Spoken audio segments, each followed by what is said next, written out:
warahmatullahi wabarakatuh. Perkenalkan, nama saya Abdullah Soleh dari Fakultas Syariah dan Ilmu Hukum dari kelas HTN 2E. Di sini saya akan menjelaskan tentang teori hukum hakikat hukum Islam. Teori hakikat hukum Islam membahas tentang inti atau esensi dari hukum dalam Islam, baik dari sumber tujuan maupun karakteristiknya.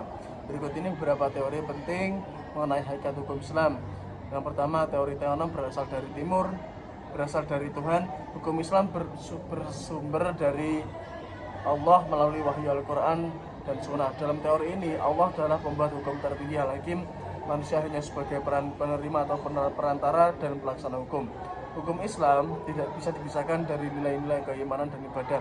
Dan yang kedua, teori maqsid al-syariah. Tujuan hukum Islam bertujuan menjaga agama, menjaga jiwa, menjaga akal, menjaga keturunan, menjaga harta.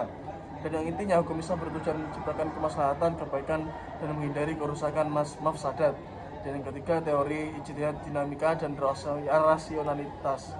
Meskipun bersumber dari wahyu, hukum Islam juga mengakomodasi akal manusia melalui ijtihad, memberikan ruang bagi penyesuaian hukum terhadap konteks zaman dan tempat.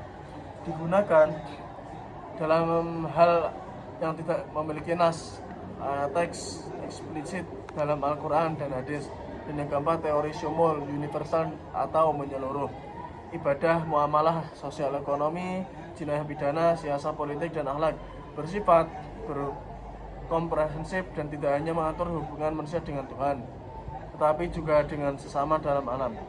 Dan yang kelima, teori adalah keadilan. Hakikat hukum Islam dalam mewujudkan keadilan sebagai inti, tidak berat sebelah, mempertimbangkan hak dan kewajiban semua pihak. Sekian dari penjelasan saya.